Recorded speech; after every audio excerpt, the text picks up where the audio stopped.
Man, I'm excited about this one, man. It took us a little bit. You know what I mean? Had to make sure we work around the OG schedule, make sure we got right with him. But we got him on, man. Listen, um, when we talk to the big time lifters, you know how we do. You know, I'm gonna be honest. This is rarefied air. You know what I mean? This is a treat, man, because you'll hardly ever get. You know, we get some good people on this, man. Every now and then, you know, you get to a little superstar. We got ourselves a superstar. Um, I mean, what can be said about this man? That he's a world class lifter. You know what I mean? Championships under his belt, hella PRs under his belt. Um, I mean, the ladies love him. The dudes want to be like him. You know, you'll be hard pressed finding anybody that's gonna come suited and booted, walk up to a deadlift bar and pull 700 plus. That's just no one can do that. I've only seen one person do that, and I happen to have him right now on the podcast. Um, One of my favorite lifters, like straight up, like there's no ifs ands or buts about it. One of the young guns that I really feel like, you know, I feel like I told it to him and I've said it to a lot of people. I feel like lifting's in a really good place when it's in the hands of people like yourselves, because you care about it, you give back to it, and more than anything, you set a great example. Ladies and gentlemen, I give you Dwardly. Yay. That's probably the best introduction I've ever gotten in my life. Hey, listen. Every now and again, I can talk a little bit. Man, this is great.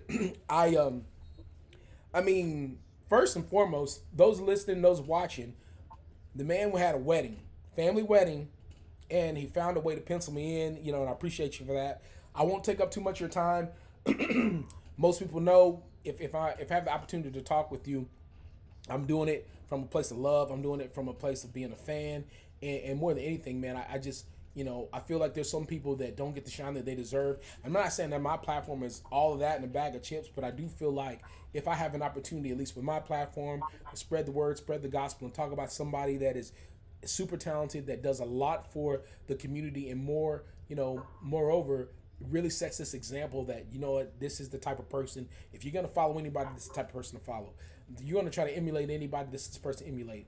The cool thing that I've noticed about you throughout the years is you are as real as they come, and there's no fake with you.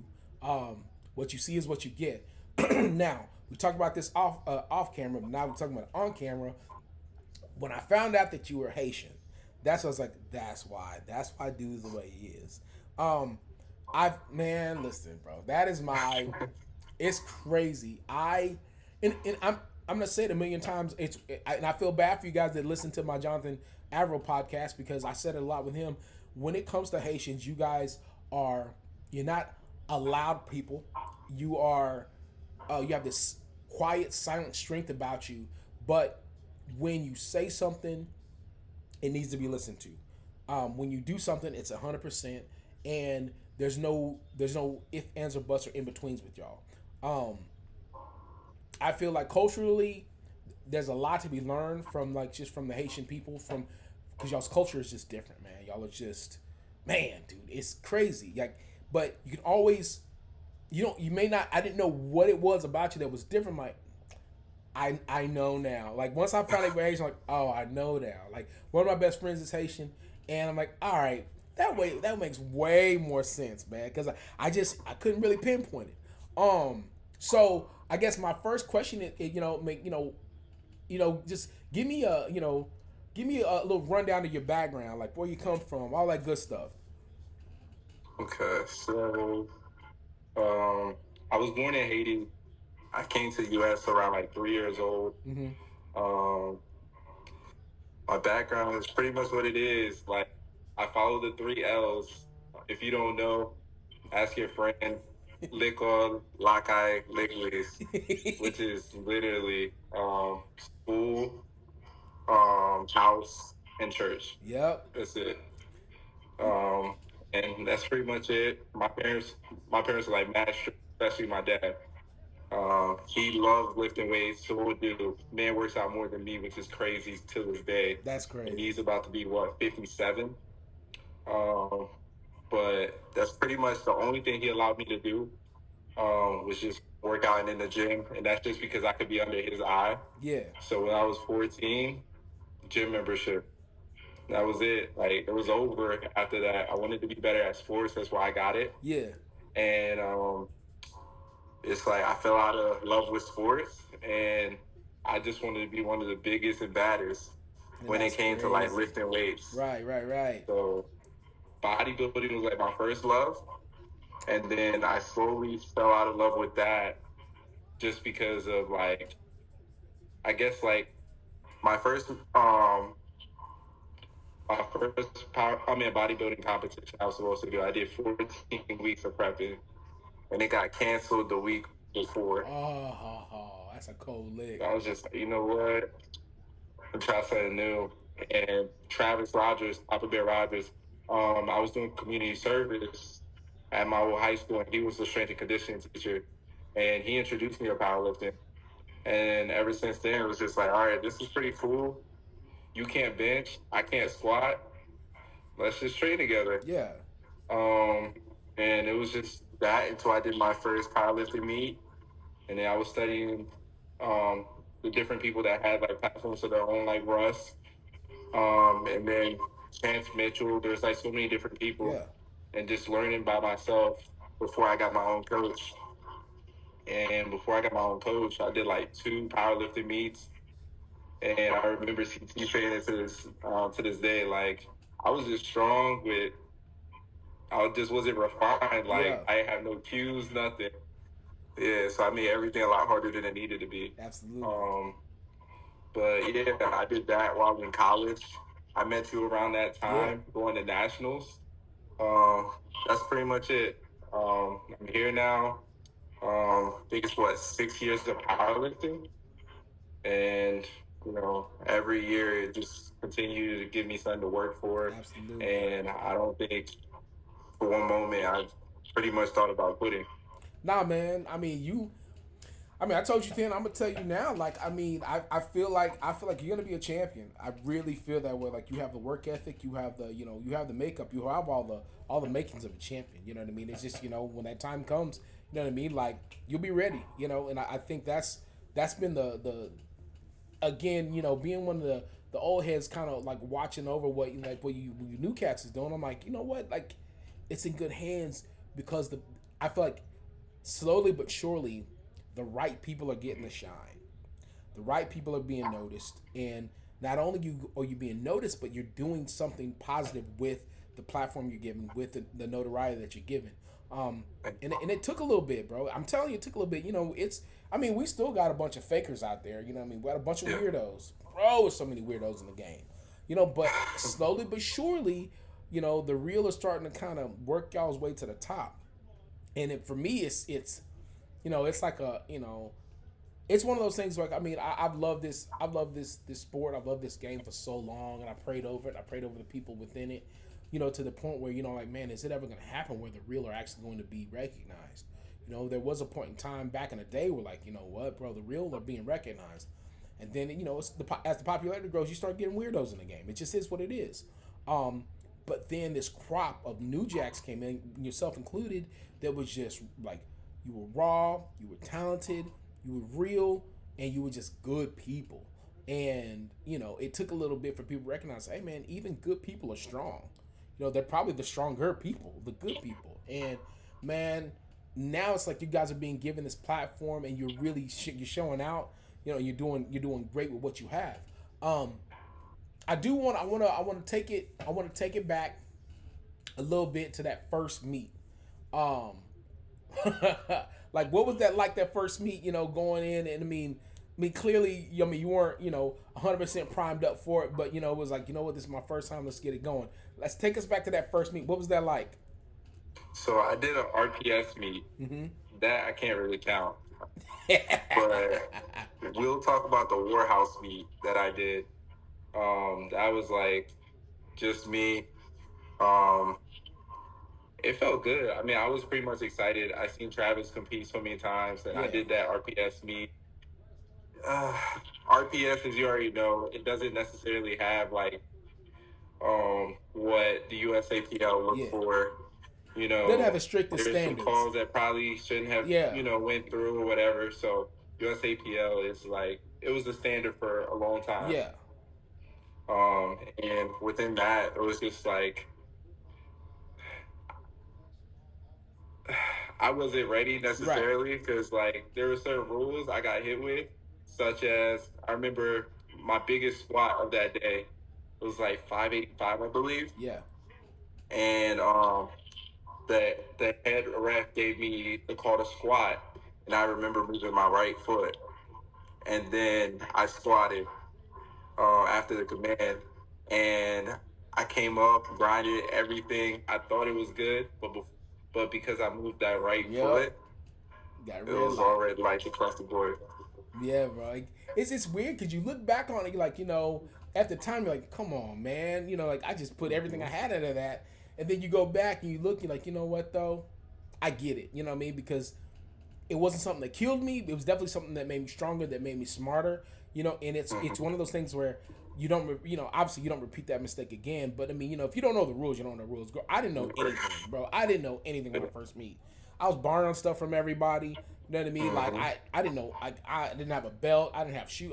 Dude, I walked in there with a singlet that I borrowed from one of the dudes at the gym, and Mm-hmm. like I just but I had a blast. I ended up almost benching more than I squatted because I didn't know what depth was. I had the wrong knee sleeves. Like I was in there I was out there looking bad. But you fast forward to present day, looking back on it, you know what, man? That story of not necessarily being the most prepared for that first meet, it's not uncommon, But what the one commonality that I think that we all have is those first couple meets that you have. That's when you decide, do I love this sport or is it something I'm gonna move on from? Like, I mean, I think I for me, I fell in love with it immediately. Dude, I sorry to cut you off, No, you but good. I went overall and then got invited to compete 7 days later and still competed. Hey, sometimes you It got was instant. Like I just knew it was for me. man. What's crazy? I it was the warehouse back in Reading, right? When it was in Mm-hmm. Reading. So I looked at there a few times. I used to go and lift, because my lady's from, she's from Pennsylvania, so she's from Harrisburg. So I would, Okay. I would like, man, I'm just gonna drive to Reading real quick and get this lift in and everything. And that I knew of CT, follow him everything, but I never really like talked to him. And it was like That's like an hour and a half drive from Harrisburg. You said that like it was right there. I'm from Texas, bro. Like you Fair enough. forget everything. Okay, I'll It's give you an far. example. Where I'm from, right? Like I think the first time, like I think they were like, yeah, I was like, yo man, we should go up to Philly or let's go to New York. Like that's a 4 or 5 hour drive. Like and like where I'm from, literally where I'm from in the middle of Texas, it's West Texas. It's where the desert vegetation ends and the desert begins. There's nothing where I'm from, right? Just tumbleweeds and rattlesnakes. So for me to get anywhere, that's bare minimum 2.5, 3 hours. Dang. You know what I mean? So like to Yeah. drive an hour and a half, hour, 2 hours, that's nothing. Like it is what it is. Like where we lived at, like we lived in the middle of nowhere. So like for us to get to, to Midland or Lubbock or Odessa or Abilene, any of the bigger cities that are over 100K people, like that's bare minimum hour, 2 hours. You know what I mean? Like I Yeah. lived out in the middle of the sticks, so little, like for real though, like I lived in the middle of nowhere, so it was like a 45 minute drive to get to school. 50-minute drive to get to school. If there was traffic, and i.e. cattle in the middle of the road, then that might be an hour and a Yeah. half. You know what I mean? So that drive to Reading, I'm like, yeah, cool, let's do it. I don't I don't like the tolls, and I didn't like the it's 55, 65. I'm like, bro, this is 20 miles an hour slower than what we normally drive. But like Mhm. I remember walking into that gym, like, yo, there's a vibe about this place. Like Mhm. every time I went there, it was a PR. Every person that I met there was super nice. Um, and like it was weird because like the first couple times that I went, like what I mean, like I would see like Dana or whatever, and we had done a few projects here and there together, just from lifting and stuff, but I never really like kicked it with her. But every time I would see Colin, I would walk the other way. I'm like, man, I don't know if I'm ready to talk to dude yet. You know what I mean? Like that dude, he's always been like one of my favorite people. Just because he's done so much in the game. He's given so much to the game. He's produced some amazing lifters, man. He's done, and I mean, he continues to do so much for the sport. And I remember, like when I guess when y'all started like working together, I'm like, Yo, he's on. Oh yeah, that dude's gonna be nasty. That's all I remember. I remember I told him like, yo, he's gonna be nasty. And I mean, slowly but surely, you were just boom, boom, boom, boom, boom. How's that been? You know, working with him, I've noticed throughout the years, like like I mean, I felt like at the beginning, like you were kind of a part of his community, and now it's I've seen how you kind of growing more into your own, creating your own community, and like how's that all been? It's been great. Um, like I said, like I kind of had like the same like thought process that Yeah, you did, like first meeting him and stuff like that, because I knew him before I yeah, even actually interacted with him, just like seeing like what he's done with social media, him like running the gym, yeah, and like I was a little nervous like talking to him, but you know he took his time to reach out to me after I showed interest and like wanted to work with him, yeah, and he was just like, "This is what we gonna do," and we came to an agreement, and then he sent me the programs. I got to work whenever, because I was at Delaware State University. The yeah, gym sucked, and I would drive down there on the weekends and stuff like that. He's like, if you need some place to stay, crash here, train, we got work to do. yeah. And just being a part of his brand, growing with his brand, just seeing like how far he's taken everything, even to Absolutely, this day, just blows my mind. Like he went 0 to 100 with everything. I remember absolutely. like the hours of like driving with him and just talking about like what he's working on, what he wants to do, what Yep. he's gonna do, and just seeing it's just like he deserves it all. Absolutely, man. Like, There's a few people in the game. You're like, you know what, man. Like I said, there's some real ones out there. You like that. Like I'm glad that these people are starting to get the shine that they deserve. Because again, there's a lot of fake out there, man. There's a lot of people that claim to do this and they're gonna do this and that and this and nothing ever happens. I don't know that mhm, I've ever known him not to make something happen, bro. Like, dude, just make something happen. And on top of that, you know what I mean. Shout out Colin, by the way. Um, the cool thing about him, man, that those that don't know, he is one of the dopest businessmen this side of lifting. Like now, don't get me wrong. There's a lot of great businessmen that exist in the world, but it's hard to be a top level lifter, a top level coach, top level marketer, and be a great businessman. And this dude does it all. And he juggles it, does it with not necessarily. I won't say with ease because nothing's easy when you're grinding, but he does it with grace. He does it with poise, man, and he does it like a G. And yeah, he's one of those that I definitely I continue to take pages from his book in terms of the types of people that he surrounds himself with, and it seems like if you followed his journey, much like yours, which is cool because I'm an owl, I watch everybody.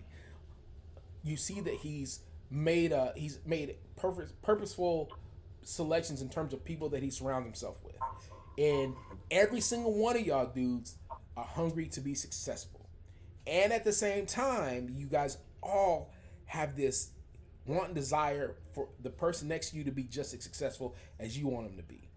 And I think that's been, man, bro, that's been impactful for me. Like, you know what? Now while my scale might not be big as CT's, I got a few people that I want to see succeed, and they want to see me succeed. So what I have to do on my scale to get on that level? Okay, well, number one, you cut your circle smaller. All right, bet. Now those people within your circle, make sure that they want you to be successful like you want them to be successful. All right, cool. And obviously, rule number three: everyone has to eat. Everyone eats. Everyone grinds. You know what I mean? But you don't put your hand into the plate unless you know what I'm saying. You put in some work to eat. You know what I mean? So it's been cool kind of watching because I'm telling you, man, like it's cool. Like I got myself a little Debo. You know what I mean? Like I got me a little Debo. He ain't on your level yet. He might get there one day. You know what I mean? But it's cool. I'm like, hey, no. This is the dude you need to follow. Watch how he moves. Watch how he operates. Watch how he treats people. And I think that's been one of the cool things. And again, I'll call it back to what I said before. When I found out you were Haitian, that's why I was like, that's why dude is the way he is. Because you'll be hard pressed. I can tell you right now, I've never heard one person say one thing ill about you. Not one person. You know what I mean? At the same time, you'll be hard pressed to find anybody. I mean, and again, it's been cool, man. Like I'm not one of those like, oh, I saw you at so and so. I saw you at the community. I saw you. Why don't you say what's up? Like I'll sit in the corner and watch. And like, hey, you know what, man? You had like 5, 6 kids come to you. Hey, can I get a picture? Hey, can I get a picture? Hey, can I get a picture? And you talk to each and every one of them like you've known them for years. bro. I keep leaning back on that Haitian man. That's it. That's you know. And again, I don't I make no apologies to people that have already heard a lot about the Haitian culture and Haitian people because I mean you guys are a special people. Um, like tell me a little bit how how it is in terms of Haitian culture in terms of the treatment of other people. Like I mean, again, I've heard it a few times from my boy because like I said, one of my best friends is Haitian. But for those that don't know what it's like growing up, in a Haitian household, give those people a little insight on what it's like growing up in a Haitian household. Asian household. In terms of like treating people, Oh yes, yes, I feel like the way I treat people is based off like just like the years of going to church and just having a mom that continues to pray for me and mm-hmm, having the right direction in life. mm-hmm, Um, you have manners. You say please, thank you. You know what I mean? Like you learn how to greet people. yeah, You know what I mean? You're not walking into a house and not saying hello and kissing people on the cheek and stuff, shaking people's hands, you know, and you know, not yelling at people and stuff like that. Like it's just utmost respect for yeah, people. Um, Food wise, same thing, you know. Like somebody offers you something, like make sure that you let them know that you're grateful for it. yeah, You know what I mean? You're not saying no, passing down my meal or anything like that. Um, what else? And just just having like a strong bond with like family. I'm very big with family. My yeah, mom raised me to understand like the these people know you the most, and blood is thicker than water. You absolutely, know what I mean? And me being like an older sibling, it's like although my siblings may be mad at me, I just like pretend like we never had beef type thing. yeah, yeah, Because like yeah, we'll get over it, and time is more expensive than anything on earth. You don't want to make sure that you maximize time. You know yeah. that it's love at the end of the day. I feel that. Yeah. So I guess I mean my next question. I mean, honestly I want to know more about you. I want my people to know more about you. Like so when you're home, like are you speaking Creole? Are you speaking English? Or Yes, I speak 100% Creole at home. that's what's up. Now I'm thankful for it because it's like I want to make sure I stay bilingual. Absolutely. Um, but yeah, my mom isn't. She doesn't speak 100% English, Yeah. so I only speak Creole to her. And then, my dad, like, I speak English to him from time to time, but I prefer to speak English. I mean, Creole as much as I can. Yeah, That's because it's one of those things. If you crazy. don't use it, you lose it. Yeah. Yeah, my boy Jonathan, he talks about it all the time. Like, he's like, well, because I think he moved from Haiti. I guess in like middle school, he moved from Haiti to Miami first, and then like I guess they had some immigration issues, so he moved back, and then right before high school, right before his junior senior year, he moved back from Haiti to Texas, um, Right. and so like I I knew he was Haitian, but his it's but I knew he was Haitian, but I didn't really know if he was Haitian, and I just happened to hear him and his brother talking. I'm like, oh, this freaking Creole. Oh, he's Haitian. And then that's when I asked him like, oh, so you're for real Haitian? Like, yeah, yeah, yeah. I'm not like American Haitian. I'm not like born in the States. Like I'm from Haiti, And they ended up coming over because of the earthquake, and so I it's crazy because it's more and more I'm like, bro, I know I've been talking with I believe she is the president of uh the Dominican powerlifting federation there, and I was like, hey, I know Haiti, right now they don't really have any any semblance of a team, but if and when things calm down, because I mean I really believe things are gonna calm down, sooner or later. I mean, it's crazy right now, but I feel like things at some point, God's gonna find a way. Things are gonna calm down, and if and when they do, I would love for the opportunity for because they're so. It's crazy. Every Haitian I know that power lifts, y'all are like the 1% of the 1%. There's not one weak Haitian that I've met. I'm like, yo, this is different. If y'all decide like, hey, you know what, let's just look for let's have our own Haitian powerlifting federation. Like it's gonna be a wrap. Like that's It's gonna happen. yeah, man. So I mean, I know that there's been a couple people that I've talked to on the IPF level that would love to see that happen. So I mean, that's definitely something that I have in the back of my head that I'm trying to I want to help in some form or fashion. I know that Kim Walford is definitely she's one of those that's been looking in to try to help trying to help too. I just think that that form of representation, man, and the fact that it's weird because people don't necessarily know, unless you ask, you're not gonna know a Haitian person's a Haitian. You ain't, you know what I mean? Like, it's not like I mean, it's just is what it is. I mean, they just assume like everybody's just black. You know what I mean? Like people don't know, like, oh, like, nah, no, that dude, he's actually Dominican, bro. He's not even, you know what I mean? Like that dude's Haitian.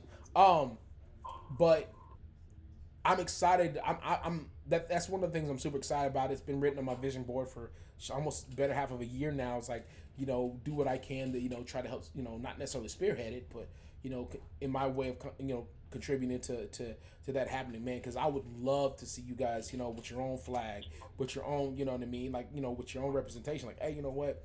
Y'all can have that Team USA stuff. That's cool, but I'm gonna go ahead and live for Haiti. I'm gonna go ahead and get this gold real quick.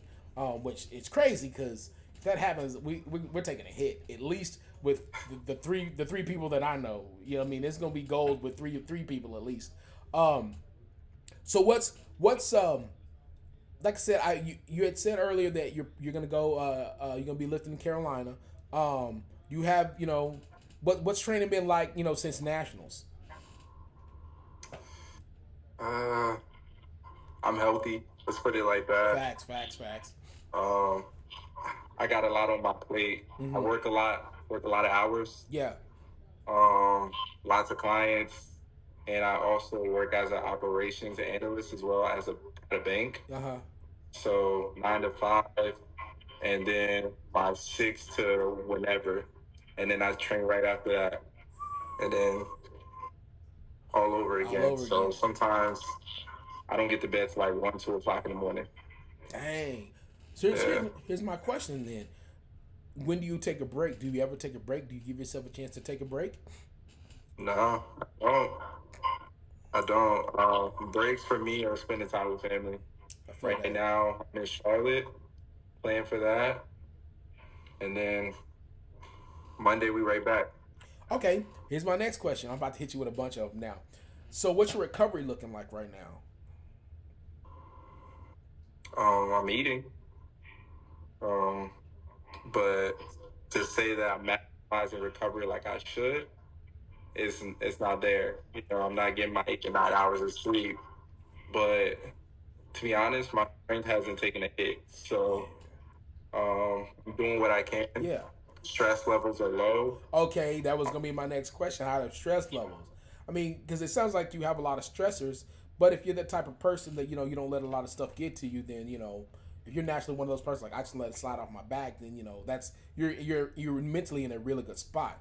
Um, so while you aren't able to necessarily maximize your recovery time, you know, um, how is your body holding up? I guess that would be my next question because I don't think people understand. I mean, the people that know and the people that have Mhm. watched But if people just happen like, oh, I'm just gonna follow this dude because like he's strong, he's a strong fun dude to watch. I don't think they understand how legitimately insanely strong you are, but you've been battling injury. Um, I guess that's where my questions are leading to. Because you're not able to sleep as much as you would like. Are in your body staying injury free. I mean, are you still 100% right now, or are you kind of you don't have any nagging? You just are you good? No, I'm Dang, bro. actually pretty good. Nationals, I had an adductor sprain, and I was like just trying to make sure that I didn't make it any worse. Yeah, I feel So that. once I got through squats, it was like, all right, now we can get through the whole meet. Yeah, But other than that, I just took the time to heal from that. I'm good. I feel pretty good. good Bench is stuff. moving pretty well. Um, Starting to hit the heavier into squats now. Deadlifts. Deadlifted what 782, 3 sets of one. Um, Earlier last week, but I'm pretty happy, That boy honestly. filthy, I know how boy. to flip a switch when it comes down to like last couple of weeks. Yeah, So now it's just like as long as we stay healthy, we're good to go. that's what's. Who that boy flip? Woo, man, man. What's that? 782, 301. I don't even know what that's like, dog. I don't even know. I don't even know what that's like. I used to, not anymore. I'm like, man, Hey, you still that guy. nah, I bro. hear you talking, but you still that guy. Now listen, man. It's one of them things that like you gotta. I might be able to do 782 for for 3 sets of one on 3 separate weeks. Not thing. Nah, man. Here's the thing, man. The recovery. The older you get, it's not that you can't recover. It's just the recovery. You have to be smarter about it. Mhm. There's sometimes I ain't gonna front. There's sometimes like you want to just what, let's go, let's get it. And if it's just me on my own time, my own clock in my garage by myself, you know what I mean? Like we might, let's throw 804 on there. Let's see what it feel like. Okay, that's what's up. I liked it. Let's go one more time. Like, but I know that I have X amount of time and it's infinite amount of time before I have to go to bed or whatever. When you're younger like you, bro, you recharge like that and you're ready to rock. I've always been, and the thing is, I started my powerlifting journey later. I started in my 30s.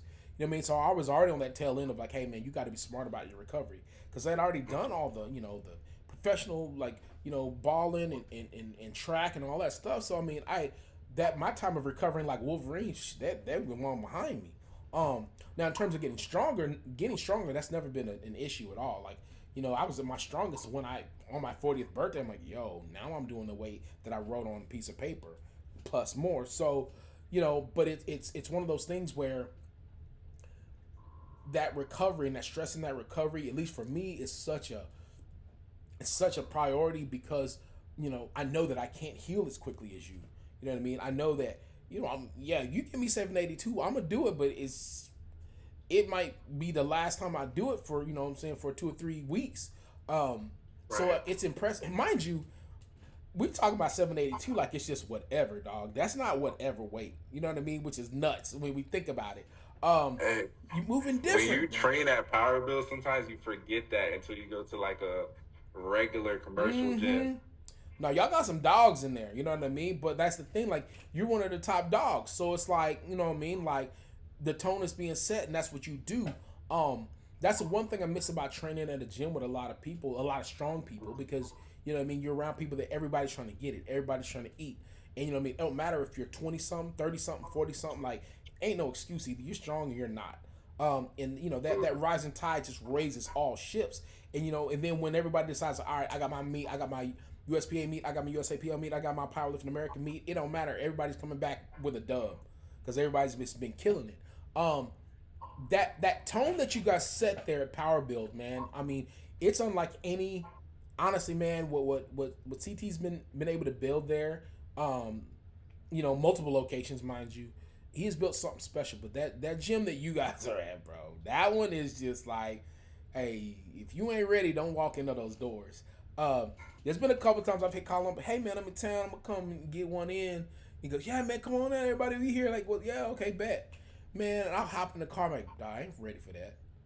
I ain't ready for that. I'll be honest with you. I'm like, nah, man, I'm gonna just go work out this little local gym, man, because I ain't really doing nothing.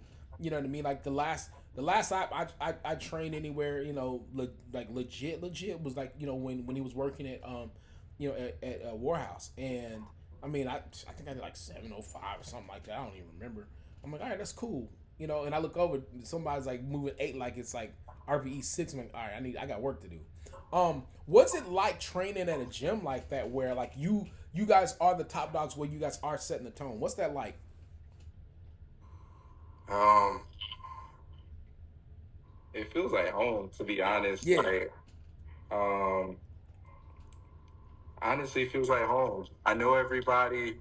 Um, I'm nobody special. I don't want to be anybody special. I talk to everybody, greet everybody. right. But one thing that I try to really do, I know that I can play around on social media all day, be entertaining, you know what I mean? Get the likes, get the clicks. But when I'm training, I try to remind myself that there are people watching me, there are kids watching me Big in facts. the gym, and it's like time to lock in and be serious Absolutely. because I don't want them to just think like I got it like that, right? Everything comes from work ethic, just putting in the time, just putting in the effort, making sure that you're focused. Like, yeah, I have my time to, just focus on social media, but at the same time, though, there is a bigger goal ahead. Yeah. And I want to make sure that, people coming into the gym know that, I do work for everything that I have and it does take work. That's what's up, man. Like, no, it's definitely showing, man, and I mean, it's paying off. Like, the dividends are definitely paying off, man, because you're just growing, and you're growing. Obviously, your social media is growing. It's through the roof. You know what I mean? And but you're popping because not only do you give people what they want, but you also give people what they need. You know what I mean? And I think that speaks to just well, you're no dummy. You know what I mean? You're not some, just Mhm. dumb lifter. Like, I mean, like, you have a plan. And I think that's been one of the cool things to watch. You can tell when somebody's out of plan. You know what I mean? You can tell when somebody, like, everything you do, it's not like, oh, he just accidentally decided, hey, I'm going to do this, this, and this. Like, ooh, that was Mhm. strategic. I like that. Checkmate. I like that. That was a nice move right there. Like, I feel like over these last 2 years, bro, you've been playing chess while everyone else is playing checkers. That's real. I appreciate And that. even when what I'm saying, um, even when you kind of got hurt, you know what I mean, you were a little nicked up and everything, like, unless somebody just like knew, people wouldn't know, you know what I mean, because again, it's not like you're like I, making these I try excuses. not to cry about it. That, I I mean, mean, like, yeah, as what high look, level athletes, you never know what everybody's going through. But at the end of the yes, day, just because you're hurt doesn't mean you can't get nah, to your man, goal, right? exactly. I mean, Because you could be competing against somebody else that's going through something you don't know, just like he doesn't know. exactly. And then you do have to play that chess and, you know, play the numbers game. Yeah, like, I mean, when it's all said and done, like, I mean, my goal has always been like, once I'm done once I'm done with the meet, then I will tell you about my nicks and pains and bruises and stuff that I had. And even then, I'm gonna try to make sure it's 2 or 3 weeks afterwards when I'm already training for the next meet. Because I don't want to be like, oh yeah, I lost because, or I was going through this. You know what I mean? Like, or even when I get a dub, like, I'm still gonna wait till, like, okay, that meets up with, I'm actually within the other block. Like, yeah, man, we noticed you had a little limp after the meet. Yeah, man, your boy was had a strained adductor. You know what I mean? I didn't really want to talk much about it. I mean, I mean, what I still had the balls to get in the meet and do it. So I mean, what am I just gonna Yeah. like? Oh, guys, by the way, take it easy on me because I have a strained adductor. Like, that don't it don't work that way. Um, I think a lot of what you do, that's impressive for me, is the fact that you are such a throwback type lifter, in that you go, you get it in, you get it done. Doesn't matter what's been going on throughout the day. You seem to leave everything at the door when you walk in. Like, all right, let me get this cracking. And I know that's not an easy thing. I know, not not everyone is able to do that. Um, to the new lifter that's listening or watching, to the person that that isn't quite at your level, what's some stuff that you would tell them, as far as, like, leaving everything at the door before you walk in? What's some stuff that you would tell the lay person that's having a hard time, walking in the gym and leaving everything at the door? Um, I would just tell them to remember the Mm-hmm. why they're doing what they're doing, Mm-hmm. and then remind themselves are they doing everything that it takes to get to that point, right? I like that. Because everything that you're going throughout your day isn't going to get you to that XYZ point, Right. right? So, are you eating right? Are you training right? Are you doing everything on your plan that's going to get you to the next week and the week after that and to your potential meet? Um, and just remember that, everything that happens at the gym is what it takes to be the best version of yourself. Right. When it comes to getting to nationals or getting to a world stage, because all your problems are always going to be there, Facts. right? It's how you handle them. Facts. Um, and skipping a gym day or just dwelling on them is just another, barrier that you're putting against yourself Right. to where you can continue to keep building something great for yourself based off what you wanted to do in the first place. Man, that's fire. I like that. All right, I won't hold you too much longer, man. I know you. You know, it's late there. I ask you a couple more questions, and we'll dive into the other ones. I don't know if my camera's frozen or not. It's frozen on my end. I don't know if it's frozen on your end. Oh, It says connection is unstable. oh, okay. Well, as long as I can hear you, I can hear you and I can see you, so we're good. Um, yeah, dude, man, it's storming out there, so it is what it is. My question to you is this. Question one, before we get into the other ones. Where do you see yourself after December 31st, 2024 is done? Where do you see yourself? Prepping for nationals. Gang. Gang. Prepping for nationals. All right, bet. Next question.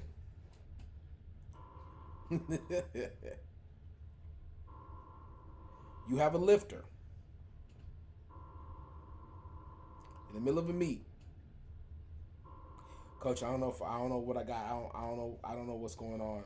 I have no idea what's going on right now. Squats felt horrible. I was able to get through them.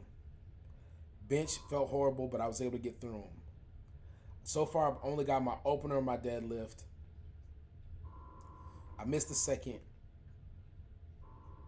I'm trying to do my third. We're in the middle of playing chess right now. I really want to pull for this win, but I don't know if I got it right now. Just my head's not in it. What is something that you would tell that lifter? Your lifter.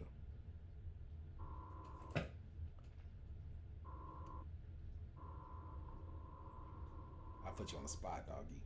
You did. Yes. You did. I don't know. That's crazy. I hit you with one, dog. I really did hit you with one. I really did. I've been waiting to ask you this question. My lifter. He's your lifter. Or it could be she. She's your lifter. I just gave you the scenario.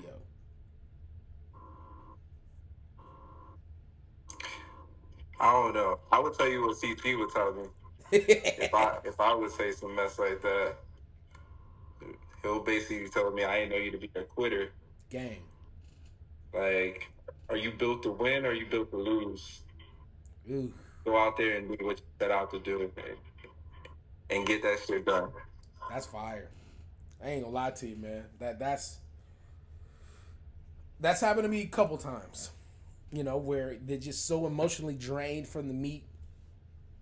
You know, they thought they were gonna have the meet of their life, and it ended up not being the meet that they wanted, and they end up just emotionally drained. Because you already know, like, either you're up. I don't think people understand, especially in those high level meets. If you're not up, you're just not up. And there's no like faking it, bro. You can't even. You can try to dial it in as much as you want, but you just can't. There's no faking it, right? Especially when you get to the end of the meet.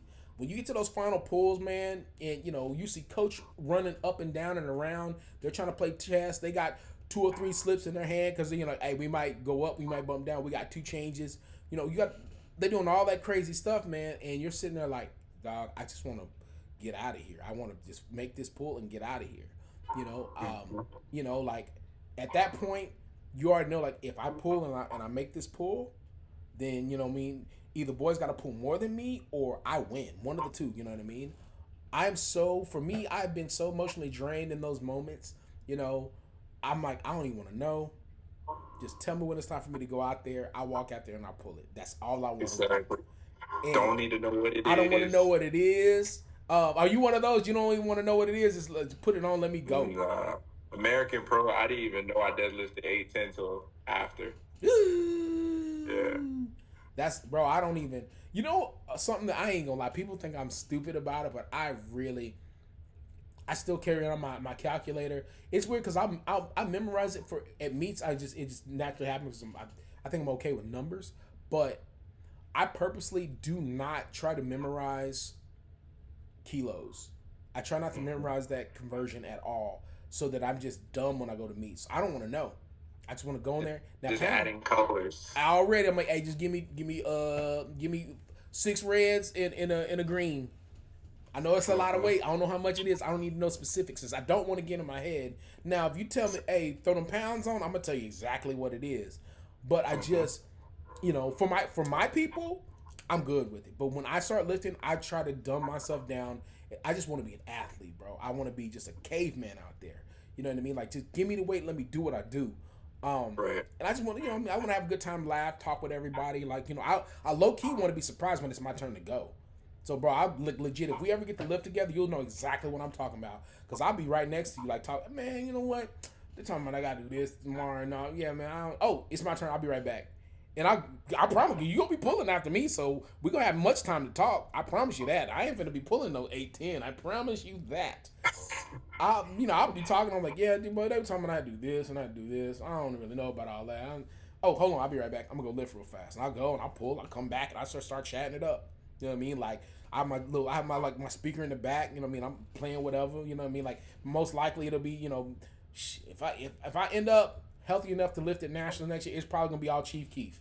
You know what I mean? So we gonna be listening to Chief Keef and Jeezy in the back. Like just really what I'm doing. So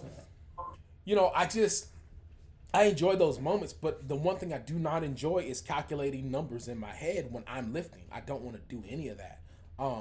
Wifey is. I barely do it in training. You want to? Oh, yo, like yeah, barely do it in training. When it comes down to like me hitting like a RPE 9, I'm just going off how I feel. Fact. Well, I mean, low key, you kind of supposed to, but I mean, but yeah, I get it. You got you want to kind of play it smart, but bro, sometimes I ain't gonna lie, dude. Sometimes, yeah, but all the chips and stuff like that. Nah, I don't want them chips. I don't like doing the chips. I don't like when we get down to that. I'm like, if it's not a solid color, I ain't finna do it. I mean, you lucky if I put a white on that hoe. You lucky if I put a black. Like you really, if I put anything silver on there, like I'm just being bougie. I don't care about none of it. I don't care about none of that. It's either going to be red. You might get a blue every now and then, but I mean, I'm trying to stack as many reds on that thing as I can. And if I got to put a blue on there, I will. But I'm like, if I put a blue, I may as well just put a red on there. That's that country boy way of thinking. Like, dude, if I put blue on there, I may as well put a red on there. If I put a green on there, I may as well put a yellow. If I put a yellow, I may as well put a blue. Like, so I may as well just put another red on there. You're like, if I put a black on, I really should just not even be lifting it. That black ain't gonna make no difference. I've said that so many times. That black ain't gonna make no difference. Like, you may as well. I'm gonna tell you right now. I go a little rogue when it comes to adding the little stuff. So if I have a 0.5, you may as well go and just add another 5-10 pounds to it because I'm not gonna do it. I'm like, add a 2.5. Yeah, I don't want to put that little black on my thing, bro. I don't want to do it. And I hate putting the little white on there. I'm like, I ain't finna put the 5 keys, but I look like putting that on there. So I mean, I'm not joking. It's in my opinion, it's my calculations start with a 10 kg and up. Everything below that, I don't need what I'm gonna need it for. But I don't even, and I'll be honest with you, I don't even put the clips on. I don't like I don't like putting those heavy clips on, bro. I feel like they're heavier than the actual 2.5. I just give me a clip, but I don't put that collar on. I don't want that collar. I don't want none of that. I'm so country about it, dude, and I don't want to know nothing. I don't want to know anything that's on that bar. Like, just let me. We gotta get a session in together now. Like, man, you like, Ellis, I gotta see this in person. I'm like, Ellis, what's wrong with you? Don't even worry about it. Because sometimes I tell my dude, like, hey, man, put that on there. What you want, man? You already know what I want. That's it. That's it. I'm like, I don't even. So what you want on there, man? You already know what I want. You trying to go big? Like, I ain't trying to go light. I ain't trying to go light. I ain't coming here to not lift. It's a single, ain't it? All right, bet. You know what I mean? Like, if it's 8.5 or a 9, it's gonna look like a 10 no matter what. You know what I mean? Like, it might feel like a 9, but it's gonna look. You know what I mean? Like, because I look like I'm in pain once I get into my. You get those high RPEs. Like, I'm trying to build as much internal pressure as I can. You know what I mean? Like, so I better look like I'm in pain. And how it feels like it's so slow. And you go back into that video like, ooh, we did something with that. You know what I mean? So, yeah, man, I'm trying to think. I'm going to be up there sometime over the summer. I'm going to be up there, and I'll come through. I mean... text me a date. We'll make it happen. Yeah, man, I'll let you know, man, because I know you way more busy than I am. I mean, my clients know, like, hey, man, I'm going to be there when I'm there. But, I mean, I mean, my life is just all cheerleading and powerlifting. That's it. You know what I mean? So, you know, that 9 to 5 is me being dad. That's pretty much it. I just got to make sure this little crumb snatcher ain't, eating Lynn off the ground pretty much. Like, she's crazy as is. All right, man. I'm gonna shut up. Nah, you good. How did you get into cheerleading? Man, this ain't about me. Nah, I always wondered that. I got it. Here's the thing, man. I got into cheerleading. like there, I got into cheerleading, man. Pretty much just chasing chicks.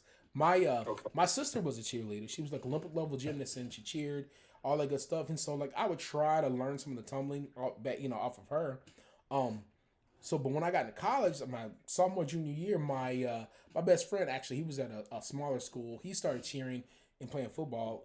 He was already playing football. So when I got to school, I ran track and played ball, and we were at a scrimmage. I remember like yesterday, man. We were at a scrimmage, and I scored. After I scored, the cheerleaders they were like tumbling down the sidelines, and so I'm sitting down on the bench right next to the cheerleaders, like where they're on the sidelines, like And they had this little chick that was like next to us, like, hey man, we should kick it sometime. Like the middle of the scrimmage, my position coach sees me over here talking to this girl, and he's like, hey, if you don't leave her alone, you ain't playing the rest of the scrimmage. Mind you, I just scampered for like an 82-yard touchdown. I'm like, bro, I'm your starter. Like, what are we talking about here? Like, I'm the best player you got out here. I'm the fastest you got out here. You ain't finna take me out this game. Dog, so I kept talking to her. I was smelling myself a little bit. Man, he came over like, McClain, you're out. I'm like, what? Dog, the ones we're about to go again. Like, nah, you're out. I'm out? I'm like, man. So I was like, whatever. I was like, so I'm out the game. So like at that point, I was like, so what do you want to do? We should do something tonight. Let's do something tonight. She's like, if you want to spend time with me, you come to cheerleading tryouts tomorrow. I'm like, what? So they had cheer tryouts that next day. So I'm like, I mean, I can do it. I can do that, whatever. So I'm like, if that means I get to kick it with this girl, for sure. So I go to cheer tryouts. Bro, I walk in that place, and I'm the biggest dude there, strongest dude there, and I was trash. And there was just girls as far as I could see. Oh, this is fire. I'm going to stick around. And I kept noticing, like, these girls don't want to have nothing to do with me. Like, why did they come over to me like, I'm better looking than this dude. Like, I'm better built than this dude. Like, I'm bigger than every cat in here. But the dudes, they could all stunt. They could all tumble. Like, they were good. They were way better than me. I'm like, oh, that's the game. Like, they don't care what you look like. They don't care that you like the captain of the football team. They don't care you're All-American. They don't care if you play on this college team. They don't care about none of that. They care about who's the best cheer dude. So I'm like, all right, bet. I'm going to stick around. And I ended up making the team. I'm like, I'm not going to stick around. But then she was like, the coach was like, well, y'all get $5,000 a semester for your scholarship. I'm like, what? I'm already on full scholarship. Yeah, I'm already on full scholarship. I'm saying, that's 5 G's into my pocket. I'm like, oh, let's go. So I stuck around for the money, and I sucked. I just kept doing it and kept doing it, man. The more I kept doing it, you know how it is. You start falling in love with it because it's a skill that you don't have. And the more I did it, the more I liked it. The more I liked it, the more I wanted to keep doing it. And the next thing I know, we go to a cheer camp, and I was good enough that they asked me to be one of their instructors. And so I was like, oh yeah, man. So then like, we'll pay you, $300 or $400, a camp, to do this all summer. I'm like, how many camps I get? Oh, you're gonna get at least 10 to 11. I was, oh, that's like $4 or $5,000. I'm like, oh yeah, all right, cool. So then I just kept doing it and doing it. The more I did it, the better I got at it. The better I got at it, the more I loved it. The more I loved it, the more I wanted to continue to do it. And I worked for a cheer company for like 17 years. I did 17 summers with those people, and I would go back and forth to Disney World. I traveled the world, low key, 6-7 times over. Yeah, man, just doing the cheer thing. And the day came where I'm like, you know what, man, I kind of want to chill. I don't necessarily want to travel everywhere. I liked where I live at now. I'm like, I like this spot, bro. Like where I grew up, there was no rain. It wasn't green, none of that. And it's so green, pretty down here. I'm like, I want to live there. So I just, packed up everything, moved here, and the university I work at, Texas State, I volunteered there, and they found out that another school wanted me to coach. They wanted me to coach with them, and so they offered me a position here. So then I stayed, and I've been here ever since, bro. I've been coaching for, this is year 16, 17. I've been coaching college, and I don't know, man. It's It's crazy, dude. Like I lift. I mean, my meets. No, just no cap. If I'm lifting at a meet, half of my team is like curled up by computer or on their phones watching me lift. You know what I mean? Like I had one Arnold when I had like 4 or 5 of my kids that powerlifted.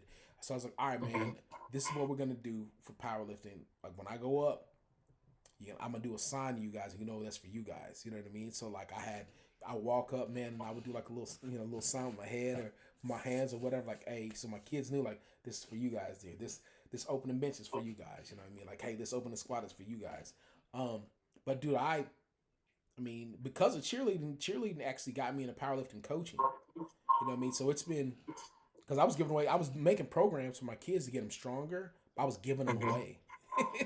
And I was just, hey man, you gonna be my guinea pig, and it got to the point where like I'm actually getting kind of decent at this. I kind of developed my own little system of doing things, and started following a lot of good coaches, CT and all those guys. I'm like, you know what, man, I could do this, and I mean, Joey Flex was like kind of the final stamp of approval, like, bro, you should do this. And so I was like, all right, man, I'm gonna go into business for myself, and I mean, high key, that's what got me here. I'm literally here because of cheer. Crazy, right? Like, Yeah, so that is pretty crazy. yeah, man. So that's how I got into it. I got into it for a girl, and she ended up having a boyfriend in the first place. She just gamed me into going to tryouts because they wanted more boys, and so but I ended up liking it. You know what I mean? I was able Yeah. to pay a lot of bills. I mean, I was able. It's been half my livelihood. And I met my wife that way. I met my wife at a cheer barbecue in in Lancaster, PA. I used to live there. Well, you live in Amish country. Yeah, Lancaster. Yeah, Yeah, man. Like Lancaster County. yeah, man. I met her there, and like I mean, it's been history, bro. Like, I mean, we used to go up to the Poconos, do camps up there and everything. Like, yeah, man.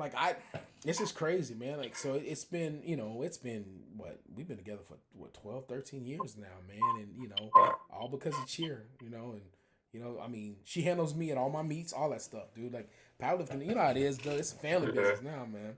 I But remember one of our first talks when you told me like she'd be in there with me, rapping you, dog, and just man, I'm telling you, like if I ever get famous enough and people actually care enough to hear about my life, dude, and I write my little memoir. That's gonna be the biggest chapter, man. I don't even know what I'm gonna call it, but I'm a because I know I'm gonna make an audio book, and that's gonna probably be a part of the audio book that I cry on. Because I mean, that is I thought about making a podcast about it, about having somebody in your corner, but even then, I'm like, man, do I really want to, you know, I don't call consider, it picking the right person. yeah, man, like, well, I feel like a lot of it is just, talking with you is easy talking to you. Talking with people that I trust, people that I really revere, that I look up to, that I think are just amazing people. It's easy to talk to them. But even with my social, bro, like I'm very guarded about like even what I post.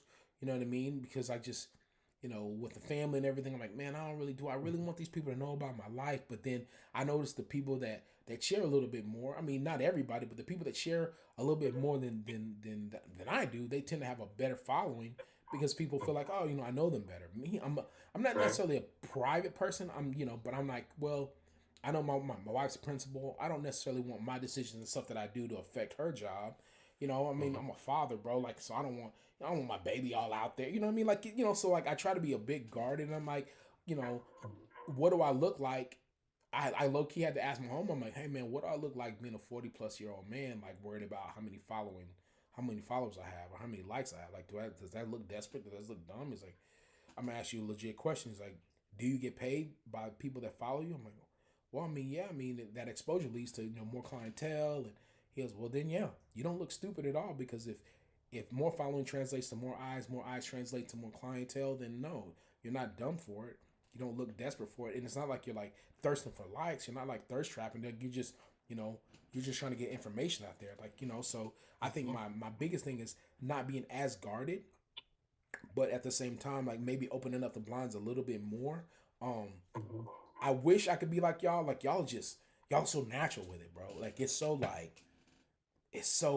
I ain't gonna lie, man. Sometimes I'm like, bro, he's just so natural with it, and it seems like what I mean. It's like it's not even a bother. Like, bro, I mean, I don't. And again, it could be strategic. It could just be like, this is naturally how I am. And I guess that could be a question. Like, you just naturally just like like more of an open person. Like, it's just like, does it come naturally, or is that a skill you've had to work on? I have to work on it, I would say.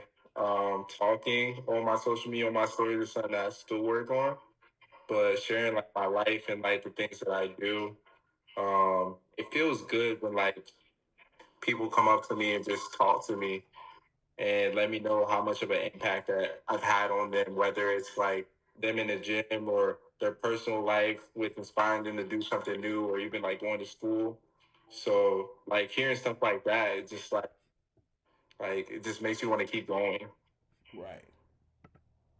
That's dope, dude. I wanna, I gotta be better at that. I really have to work on that, man. That's just something I just haven't. I really haven't worked as hard on it as I probably should. Um, but yeah, man, I'll get out of your hair, man. We'll ask the last few questions, man, and we'll let you we'll let you do your thing, man, and get up out of here. So here we go. Here we go. Here we go. Here we go. So, question one. Question one was, if you were stuck on an island,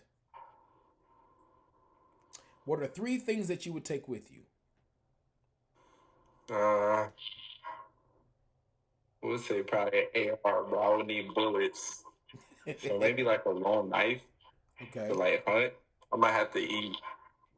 Okay. Okay. Um, I'll need a phone, whether if I have signal or not, and probably like one of those like solar chargers, so I could use it. Hey, priorities. And I ain't mad at that. I ain't mad at that. It's your boy Debo. I'm out here stuck on the island. You know what it is. I got these coconuts, so I'm still lifting. Don't even worry about it. I'm gonna be ready when they come get me. No, I ain't mad at that. I'm not mad at that. All right. Question number two. Question number two is, who is on your Rushmore? That's a hard one. Like I've done so many federations, like you just gotta like split that one up. I mean, hey, do what you do. Do what you do. Uh,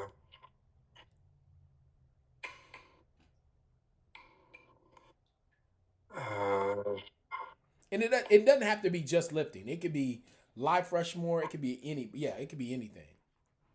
So you can put a lifter on there. You could put a businessman. You could put a boss. You could put an old teacher, an old coach. I mean, whomever.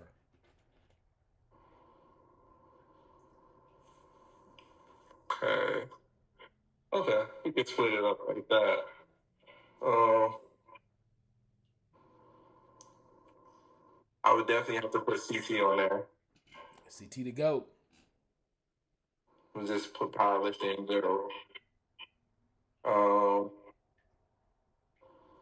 Russ Bull, Mm-hmm. Russ. Okay. Shout out Russ. man, that man is like the GOAT in business as well too. Mm-hmm. His platform is huge. Social media presence. He's inspired so many different people.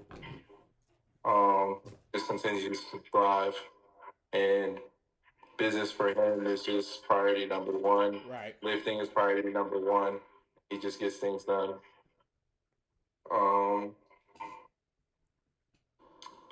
well, say Bart Kwan. Oh, Bart Quan. Shout out to Bart for sure. Um,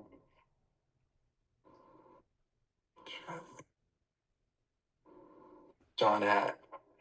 Oh yeah, Hack is Hack the goat for sure. Hey, dude, he's taking powerlifting to a whole nother level, man. I'm with Hey, those.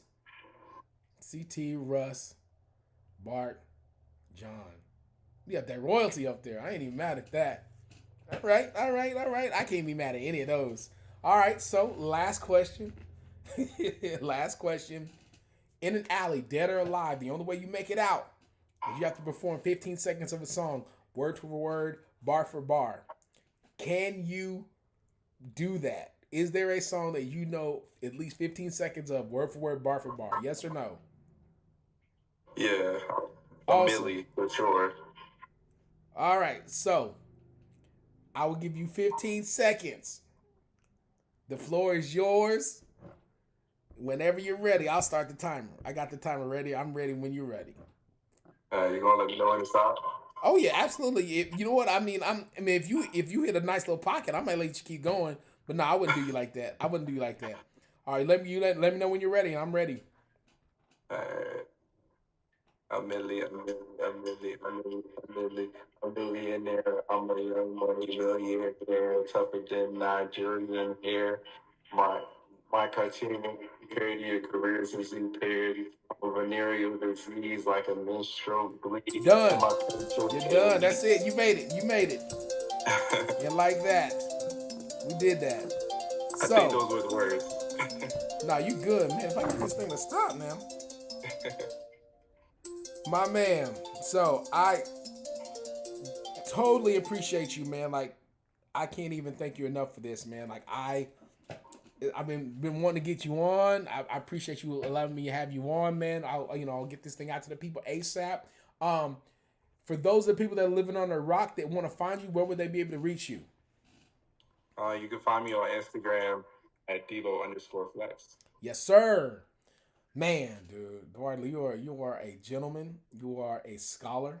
You are a class. You are straight up one of my absolute favorites, man. I cannot wait to see you go ham on these boys in a little bit up there in Carolina. It might be one of the few that I actually watch, man. I don't really just be watching powerlifting like that, dog. And I'm excited to see what you do. I cannot thank you enough for this time, man. You know, for making time for me. Shout out to I everybody appreciate watching. you for having me on. Oh, dude, you know Honestly, what? I was excited to be on today. Hey, listen, you know what? I mean, if you'll have me, I'll bring you back on after the meet, bro. We can talk about the meet. We'll do a little quick I'm recap down. of the meet, man. I mean, you know me, I'm always interested in hearing what this next gen's got going on.